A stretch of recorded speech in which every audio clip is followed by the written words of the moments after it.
700 years ago, Britain was rich and powerful. Then, in 1348, all that changed in an instant.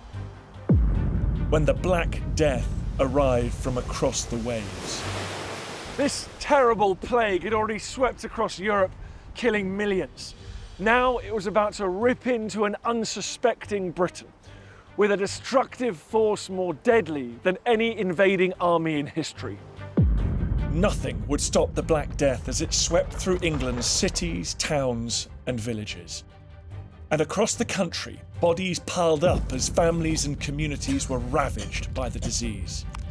Over 3 million people, around half of the population, would die in the next 2 years.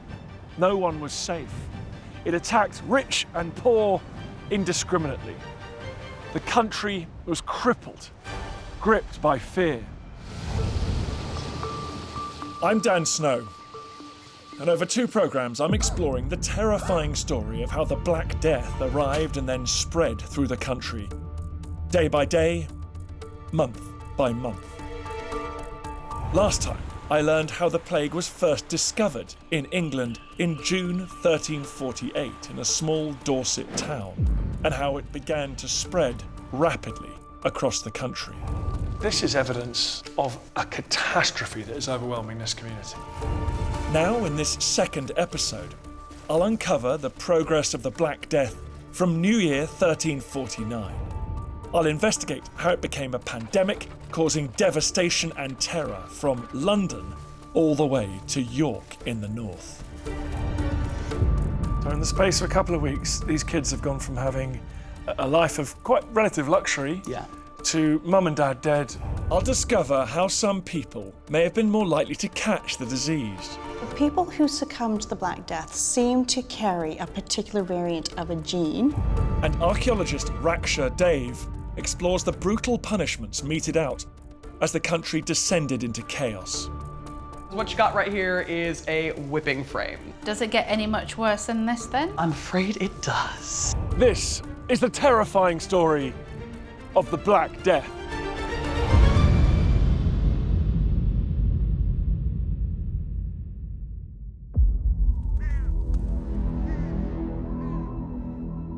England, New Year 1349. For 6 months, the Black Death had travelled rapidly through southern England. Thousands of people were infected with a deadly bacteria, spread by rat, fleas and body lice, which caused bubonic plague. They suffered agonising lumps in their necks. Just days later, 60% of them were dead. Over 600,000 people died as cities, towns and villages were engulfed one by one. In November, England's capital, London, was hit. Just 2 months later, it was on its knees. Once busy streets were now empty, and mass graves were piled high with the bodies of Londoners. Day and night, the streets of London were filled with the shrieks of those suffering and the moans of mourners. A witness says that people barked like dogs from the pain. And when there was silence, it was probably because death had come.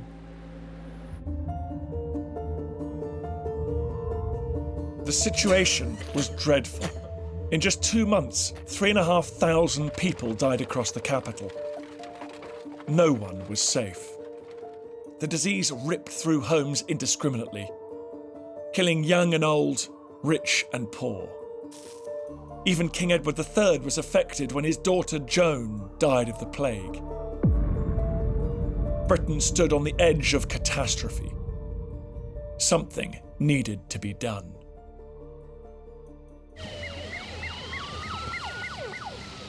In January, London went into meltdown. The King was here at Westminster and he ordered Parliament to stop meeting until Easter. A few weeks later, on the 26th, the King shut down one of the most senior courts in the land, the King's Bench, where lots of the royal business got done. So it seemed as though even the monarchy was packing up shop. By the beginning of January, the disease was rampaging through London at an extraordinary rate, from the centre to the suburbs. Before the Black Death, the manor of Stepney on the eastern outskirts of the city had a population of about 1,000. By the end of February, 10% of them were already dead, and the rate was rising rapidly. In Aldersgate Street, just a stone's throw from St Paul's Cathedral, there's even more horrific evidence of the terrifying speed at which Londoners were dying. Today, Aldersgate is a busy thoroughfare running through the commercial heart of London. But back at the time of the plague, this was one of the main routes north out of the walled city through Aldersgate, which was just down there. This area has always been bustling with people, travelling in and out of the city. But as the Black Death overwhelmed London, Aldersgate became packed with a rather more grim flow of traffic. So many Londoners were now dying that they were running out of space within the city walls to bury the dead. So they dug big new plague pits out here, just to the north of the city. The dead were then transported along this road for burial in those pits. From early February to the middle of April 1349, 200 bodies a day were transported along this road. If you've been standing here at that time, you'd have seen the equivalent of one body pass every 5 minutes. As thousands perished in the first half of 1349, London wasn't the only place suffering. Death rates soared across southern England, although the picture was better further north. So far, in the 8 months since plague had arrived in Dorset in June 1348, it hadn't ripped the entire country apart. The disease had been contained down here in the south, and people in the north, well, they'd been largely unaffected. But in the summer of 1349, all that was about to change. This is the city of York, second only to London in importance at the time. By the 14th century, it had grown rich and famous from its thriving textile industry. It was a booming trade centre for grain and imported luxury goods, everything from wine to spices. For nearly a year after the disease first arrived in England, the city still hadn't been hit by the plague. But the wealthy people living in the shadow of York Minster had been anxiously watching it spread. On the 28th of July 1348, around a month after the Black Death first arrived on English shores, the Archbishop of York wrote about his sense of impending gloom. He said, "The pitiless death that spares no one now threatens us." Dark times for his flock here in York. Everyone in the city feared it was just a matter of time before the Black Death would hit. And in the early summer of 1349, their fears were realised. On the 21st of May, the Black Death crept unseen into York.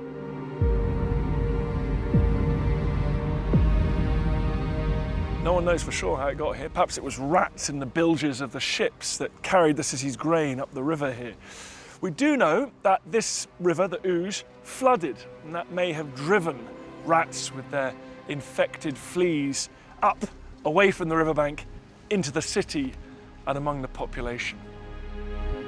Even though York's citizens expected to be hit, they were totally unprepared for the scale of the catastrophe that would follow.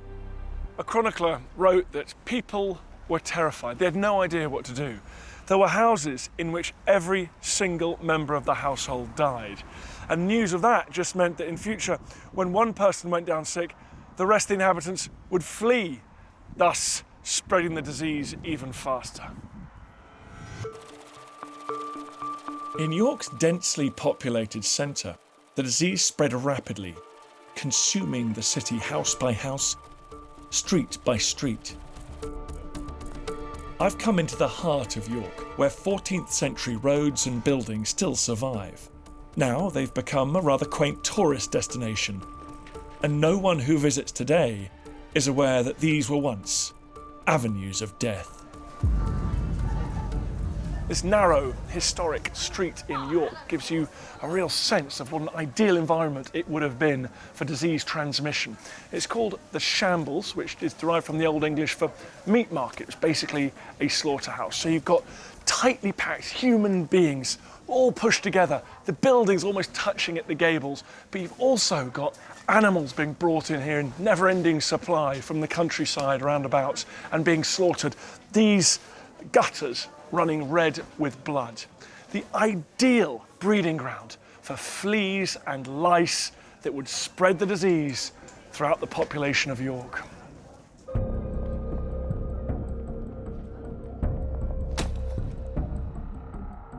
As a result of these appalling conditions, by the end of May 1349, a matter of days after the Black Death first arrived in York, there were roughly 400 deaths recorded within the city, and that number was growing rapidly. The disease moved so fast that experts no longer think it could just have been spread by rats, fleas and lice. New research suggests that something else was happening, that the deadly plague bacteria were now taking to the air. Bristol University is exploring how the airborne plague bacteria made transmission even faster and more furious. Raksha is meeting Professor Jonathan Reed to find out more. So this is our aerosol science lab. This is where we look at the aerosol that can contain bacteria and can transmit a disease. So I'm a bit confused because I thought the Black Death was spread by things that bite, like rats and lice and fleas. What you're talking about is bubonic plague, but we know that actually the bacteria can be transmitted in the air, and that leads to pneumonic plague, and that infects the lungs. Bubonic plague causes terrible swellings after entering the bloodstream, whereas the pneumonic variety causes a severe hacking cough, where blood is eventually vomited by the victim. A simple test can show how a cough can spread disease rapidly. So what we have here is some water-sensitive paper, and when a water droplet makes contact with it, for example, when you're coughing, those aerosol droplets you're generating, they turn the paper blue. Here goes.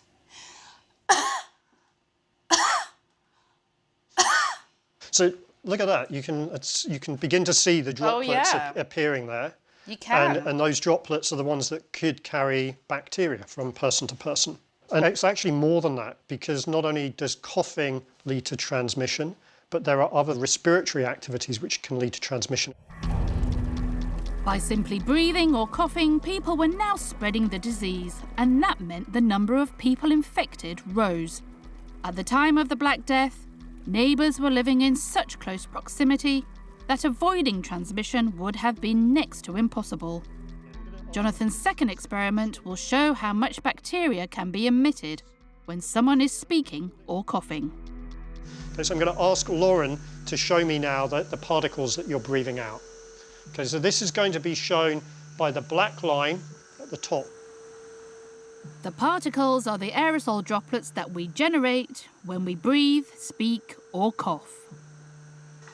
We hear the particles, we also see the black line rise, generating aerosol containing bacteria in your lungs and breathing them out into the room.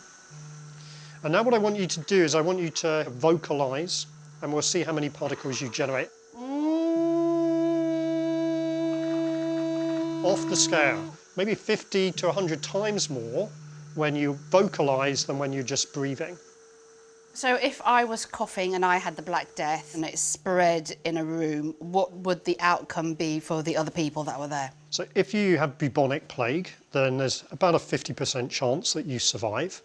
If it's pneumonic plague and it's transmitted through aerosol droplets that you breathe into your lungs, you're likely not to survive. Gosh, so faster transmission and more deadly. It's pretty shocking. Exactly. 700 years ago, at the time of the York outbreak, no one had any idea how the Black Death was transmitted. But it would now bring an invisible Armageddon.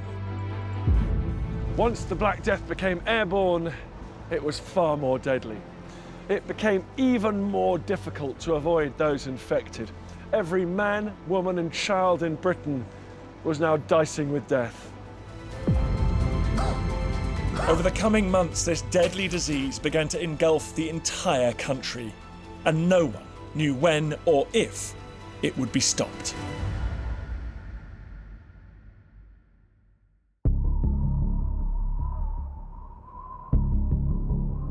By the end of July 1349, up to 1 million people had died of the Black Death, and the body count continued to rise. The disease had been ravaging most of southern England for nearly a year. Now it had spread north, and the great city of York was feeling its deadly force. Death was spreading on the air. It seemed like a medieval apocalypse. The people of York are very familiar with death by now, living in a state of terror. All of them scared that they will be the next victim of this plague. I've come to the Borthwick Institute in York, where an incredible 700-year-old record of the terror that gripped the city is being investigated by York University archivist Gary Brannan. So this covers the period of the Black Death, and specifically in the register we are looking at the wills that were made and proved at that time. And what can any of these wills tell us about the Black Death in York? And rather unsurprisingly, a lot of people died. So there are relatively few wills proved in 1347 and 1348, and then you see in 1349 the number of wills being proved just shoots up, which is just a reflector of increased mortality. Wow.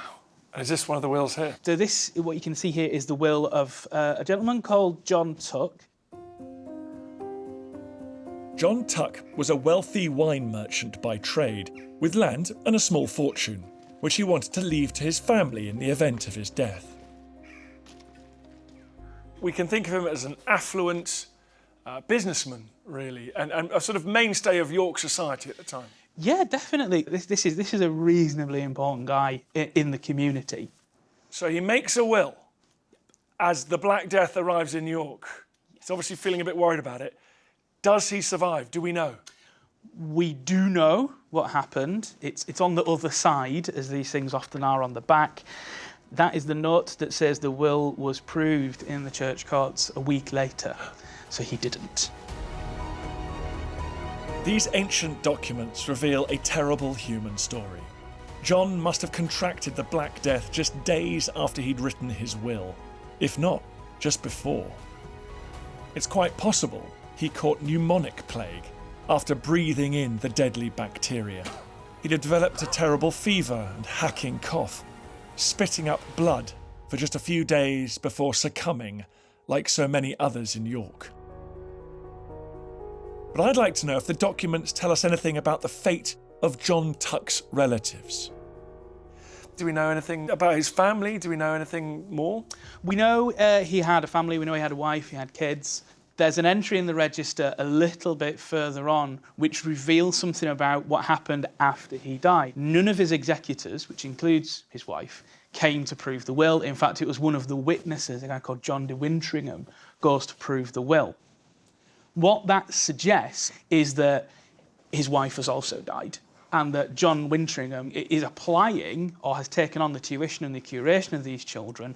And in fact, John Tuck's older son, we think is in Hull, says, actually, no, I want to look after my two younger sisters. So in the space of a couple of weeks, these kids have gone from having a life of quite relative luxury, affluence, to mum and dad dead, possibly moving cities to Hull. Yes, yeah. John Tuck and his wife were just two of the thousands of people who died from the plague in York. Over the next month, the city was turned into a mortuary. Thousands contracted the disease. This is from an account at the time. How many valiant men, how many fair ladies breakfast with their kinfolk and the same night supped with their ancestors in the next world. The condition of the people was pitiable to behold. They sickened by the thousands daily and died unattended and without help. Many died in the open street. Others, dying in their houses, made it known by the stench of their rotting bodies.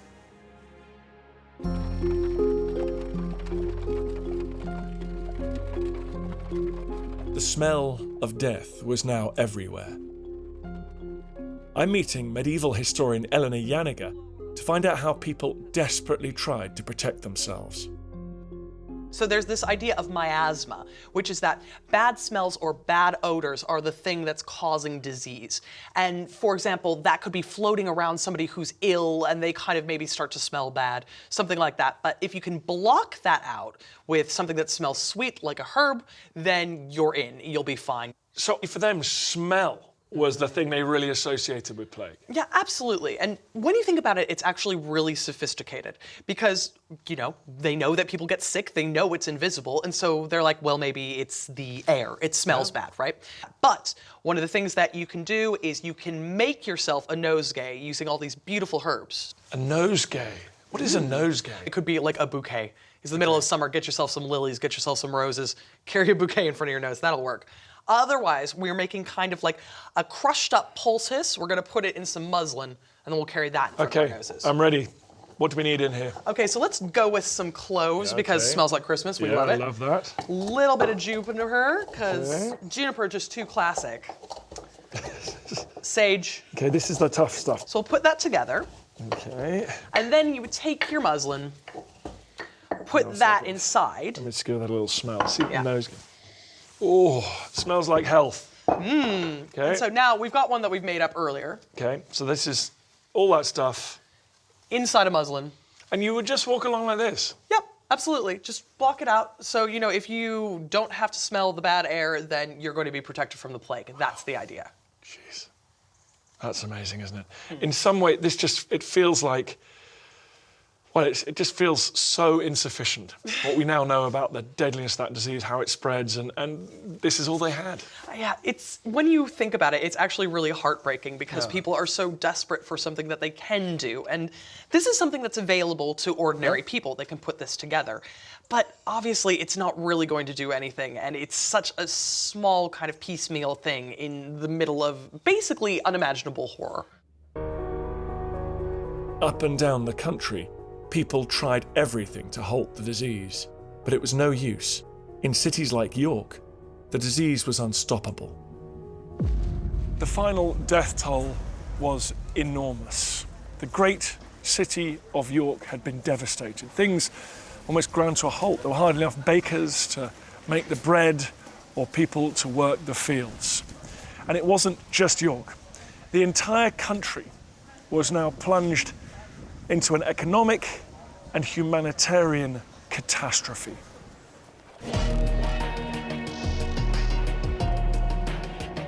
England, 1349. Just 1 year before, everyone from lords to villagers had been happily going about their daily business. Now, many of them were dead. As bodies piled up, drastic measures were taken to deal with death. Up and down the country, mass graves were dug. One of the largest plague pits outside London was discovered in the grounds of Hereford Cathedral in 1993. Up to 400 bodies were buried there. Now, at Bradford University, analysis of their skeletons is revealing horrifying details of the impact of the disease. To find out exactly what was happening, Raksha's meeting bone expert Joe Buckbury. What kind of skeletons were there in this pit? Normally in a medieval population you will have lots of children and babies, but these Black Death cemeteries, the age pattern seems to mimic that of the age structure of a living population, so that you're actually seeing older children, teenagers, younger adults in higher proportions than you would do in a normal cemetery, and that's a really good way of figuring out if you are looking at that kind of catastrophic event that just takes out so many people. I mean, that's quite stark, isn't it, when you think about it, that it's not really preying on what we perceive to be the vulnerable. So is that what we're seeing here in these three individuals that you've laid out? I mean, this is obviously a child. This is a child, died between about 6 and 8 years old, and we can tell that because we've got teeth. You can see that it's developing still, so this is a canine, and it hasn't finished forming, it doesn't have its root.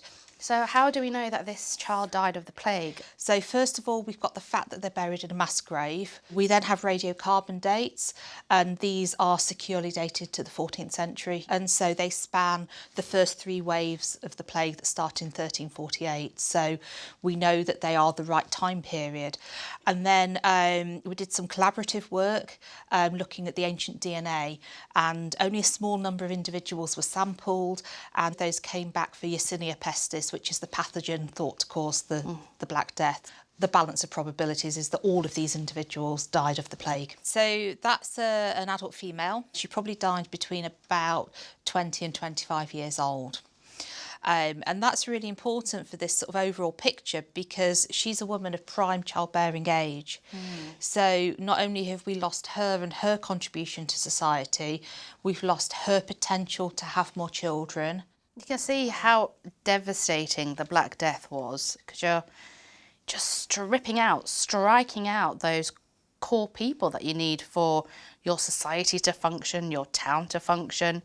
It must have been terrifying. You know, if everybody around you is ill and people are dying very, very rapidly and very, very frequently, the fear that you will be next is going to be present for everybody. And of course, they don't have the knowledge that we do now as to what was causing this, or the ability to change their actions to try and prevent the deaths from happening. No idea of how to stop transmission, and I think that's an enormously scary thing. These bodies from Hereford's plague pits are grim evidence of why the Black Death was so catastrophic. It wasn't just targeting the sick and elderly, it was killing ordinary, healthy members of the population, indiscriminately. Throughout July and August 1349, a year after it arrived in the UK, the disease continued to consume villages, towns and cities from Devon to Yorkshire. But it wasn't done yet. Back in London, King Edward III had taken action. Edward was desperate to try and stop the spread of death and disease throughout his kingdom. He tried everything. He got the Archbishop of Canterbury to write special prayers that could be distributed to every parish. But the Archbishop died before he could finish the job. When the prayers were sent out, they didn't make much difference. He got the Mayor of London to clean up the streets of his city, hoping that by removing the filth and the stench it might curb the disease. But that didn't work either. So Edward changed tack. If he couldn't stop people dying, he could at least try and stop his country falling apart.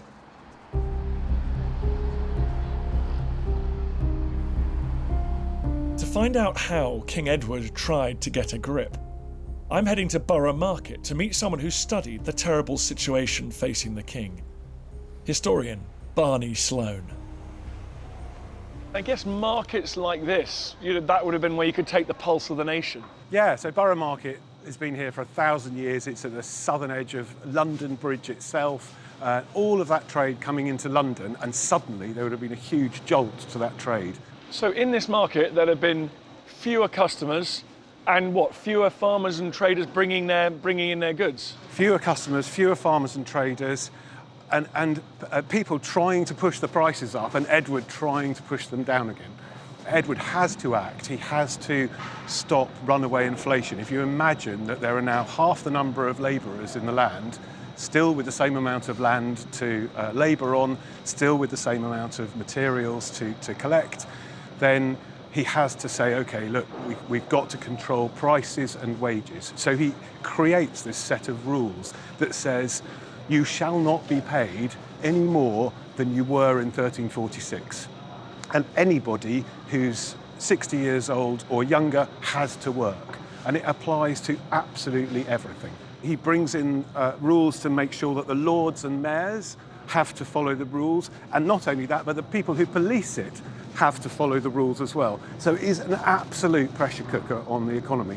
We're in a time of inflation again now, and if there's posh cheese over here or these smelly cans, if you went round and said, actually, I'm only going to pay you what they were worth last year, the traders would laugh at you. They would, yeah, absolutely. And this is why it was a doomed attempt to try to manage the economy from the top. So there's been this calamity, but Edward III doesn't seem to be in compromising mood. He can't. The economic shock to markets like this up and down the country, to the labour supply right around the country, he has to act. No compromise, everybody gets put under these controls. By the summer of 1349, the Black Death had attacked nearly the whole of England. One by one, cities had been ravaged. Towns and villages laid waste.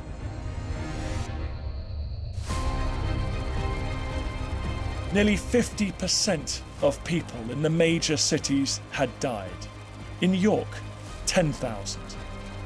In Manchester, 4,000 deaths. In Bristol, 7,000. And in London itself, the body count reached a horrifying 35,000. The country was on its knees. And yet the king, Edward III, imposed new rules, saying that people should stop moaning, pay their taxes and get to work, otherwise the country would fall apart. But obviously, these were pointless. The damage was done. It was like putting a small bandage on a gaping wound. People were scared, they were angry, and they didn't care about the rules anymore. Across the country, peasants were now beginning to revolt and stand up to their lords and masters. I've come to the city of Durham to see how law and order was breaking down. By July 1349, the situation here was dire. Half the population had been killed by the Black Death, but people were still under orders to keep calm and carry on. At Durham University, there is some evidence from the time revealing the anger of local people. It's being investigated by Dr. Rachel Harks.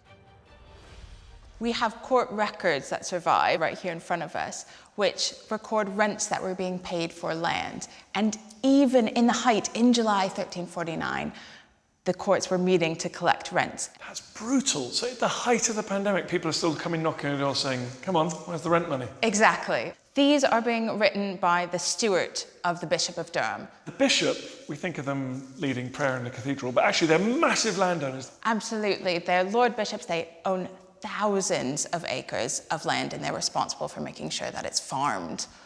And the steward is the one that's enacting the bishop's will.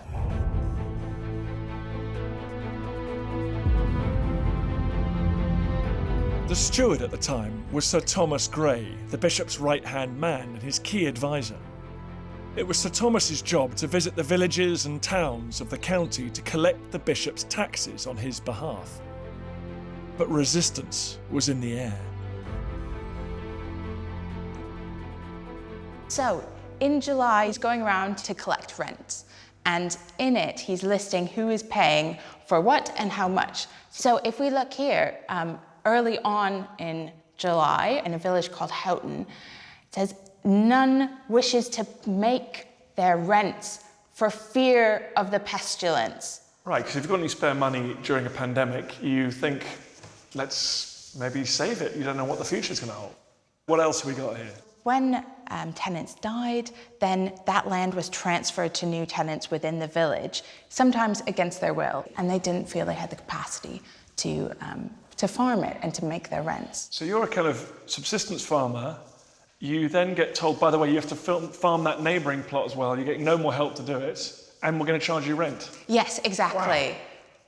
Brutal. So in this folio, we find what happened when tenants resisted the bishop's authority in farming land. The coroner, one of the bishop's officials, overhears 9 tenants talking about how they're going to run away and find better land elsewhere. He records how they didn't pay their rent in March, and so the coroner arrests them and throws them into jail. So you get a real sense here of how the traditional way of doing things, of living, is breaking down. These labourers like, hey, I'm off to next door's estate, they're going to pay me more money, and that's causing real tension. It is. There's a back and forth that we see between the bishop's men and the tenants. So amidst the tragedy of the Black Death, life was changing for people in County Durham. Not only the terrible mortality of the Black Death, but also things were becoming a bit looser, and law and order was beginning to break down a little bit.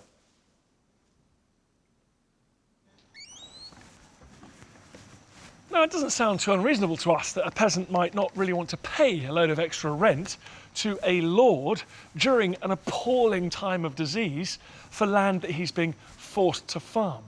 But times were different back then. For a peasant to stand up to his lord like this was almost an act of rebellion. It was an offence, and there were consequences. The fact that normal people were now willing to break the rules shows just how desperate the situation had become. 700 years ago, punishments were harsh. You could be imprisoned or put in the stocks, but it could be far worse. Raksha's investigating the gruesome punishments with historian Eleanor Yanega. What about this? It looks like an instrument of torture. I mean, obviously, you must put your hands in here. And then what you also have is this, a whip. Ooh. Because what you got right here is a whipping frame. This is sort of like the bridging world between the stocks, where you have public humiliation, but with pain added in. So you need to have stolen something a little bit more serious here. You've stolen somebody's sheep, something like that. You do this in front of your community. Absolutely. It's not just the humiliation here, there's something else again on top of it. And that's kind of how medieval punishment works. It's cumulative. The worse the crime is, the more pain is going to be involved. So would rich people also get whipped as well? No. just straight up. You know, this is a very kind of like a class-based thing, right? This is the sort of thing that will happen to poor people who bother rich people. Does it get any much worse than this then? I'm afraid it does. So what's the next level? Branding.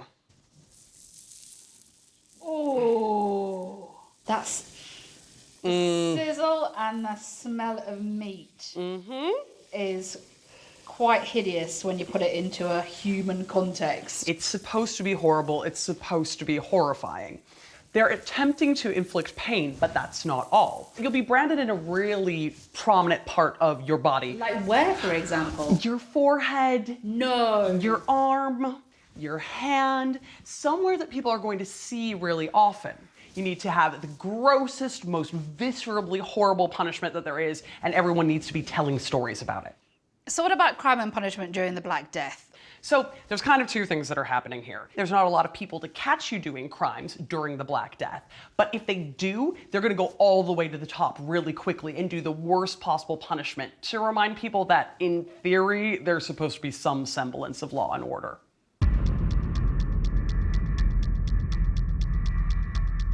Even though there were harsh punishments, people still broke the law. I suppose they wanted to have a few good days in the short time they had left in this world. It's just impossible to imagine how brutal this period was. Not only did they face the physical perils of the Black Death itself, but they faced extreme hunger and pressure from society to pay their way, despite their families, loved ones dying all around them. It was a dire situation. It was about to get worse.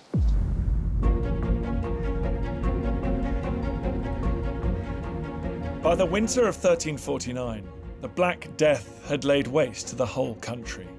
Half of England had died, and the rest were impoverished, exhausted, and overwhelmed. Every town, city and village in the country was impacted by the terrible death toll. Some places like Crawley saw such appalling losses that the population didn't recover to pre-pandemic levels until the 1850s. That's 500 years later. Across Britain, villages started to literally disappear, their population dying or leaving. To investigate the level of devastation the Black Death could bring to just one community, Raksha is visiting the abandoned village of Warren Percy in North Yorkshire to meet Mark Douglas from English Heritage. So, Mark, we're here in the medieval village of Warren Percy. I mean, as an archaeologist, I can see all these lumps and bumps, but where are we? Well, we're stood in the middle of the village at the moment. We're in fact in one of the manor houses. The best way to discover what the village would have looked like is to view it from the air. I mean, it's really incredible, isn't it? You can see the foundations of each single house. You can almost see the entrances, look, on either side. Oh, gosh, yeah, so you can see the little doorways. Little doorways in them. So how many households were living here predominantly? It's reckoned to be around 40. at its height. It could be 10 to 15 people in a household. What we're looking at is a really vibrant, lively community. This is the parish church for Warham, a place where you go to hear mass, but it would also be a place where you go to meet people. It was effectively a village hall. So that would have been a focal point for the community. Everything you can think of that would happen in a village took place within the confines of the church. So they're all going to the church, praying to God. They're all sitting next to each other, but actually that's the last thing that they should really be doing. With so many people at close quarters, if any were infected with disease, transmission would have been inevitable. What happens when the Black Death comes? How does it affect this bustling village? Well, I mean, the estimates are between a third and half the population were wiped out by the Black Death. And it would have been a traumatic event. It would, without any shadow of a doubt, and not just for one village, but for the whole region. In fact, staggeringly, there are over 3,000 abandoned medieval villages, just like Warham Percy, spread throughout Britain. You really begin to understand just how crippling the situation was. The disease had become unstoppable, laying waste to all in its path. The Black Death killed indiscriminately. It was a great leveller because no one was safe. At least that's what people traditionally thought. But now, 700 years after the Black Death, genetic scientists have made a remarkable discovery. To find out more about the latest scientific research on the Black Death, I'm meeting geneticist and expert on ancient DNA, Leicester University's Professor Turi King. So scientists are still studying the Black Death today? They are. There's been this really cool study recently. So what they did was they looked at skeletons of people who died before the Black Death, during, afterwards, and they zoomed in on bits of our DNA, so genes that are involved in the immune system. So were they able to tell, for example, who was more likely to survive? Yeah. So they found this really interesting thing. So people who succumbed to the Black Death seemed to carry a particular variant of a gene. And what it showed was that if they had this particular version, they were less able to fight off the disease. Wow. Essentially, what you've got is natural selection is happening. And we can see that happening by doing this study. So this is DNA sequence from an ancient specimen. DNA is the genetic code inside our bodies, which makes us all unique. So our DNA, it's our kind of instruction manual. It's things where we've got variants which kind of give us, blue eyes and dark hair and this kind of thing. But you also have variants in genes that affect your immune system. So our DNA is made up of 4 different building blocks, so G, C, T, and A. And you can see here, look, you've got one genetic difference. And if you found a T at this particular location, that had a really big effect. It meant that they produced a much shorter protein. And so their immune system wasn't working so well. So some people would have been more likely to die because of their genetic code. And it's just one tiny difference, one letter difference, but with such a big impact. And what they found was that after the plague, you get higher numbers of people who have got this version. So the Black Death changed our landscape, our politics, our economy, and actually it changed us as well. Yeah, it seems to have changed the gene pool. So the bacteria, Yersinia pestis, that's the bacteria that caused the Black Death, it's still with us.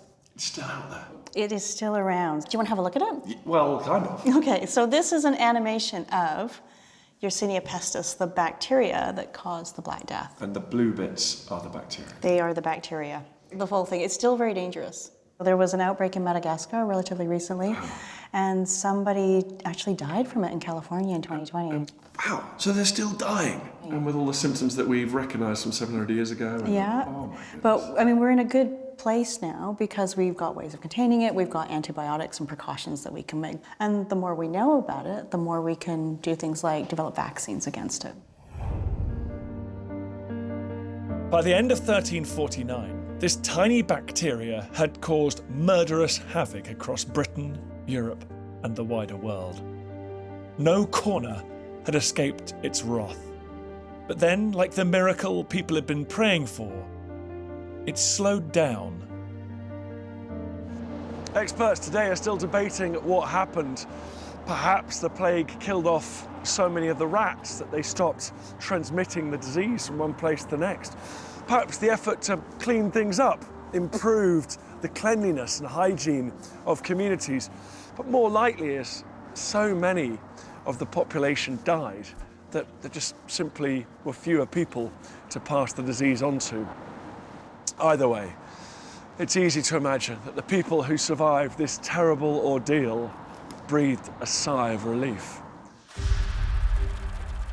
Throughout 1348 and 1349, over roughly 500 days, the disease had caused utter devastation.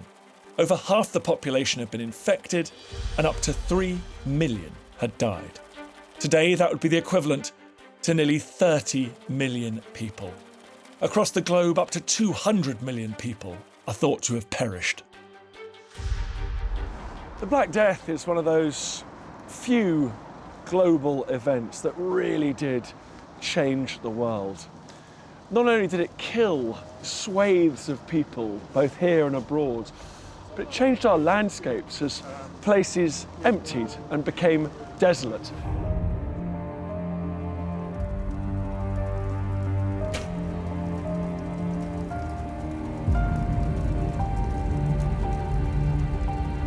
It made people question the class system and religious authority.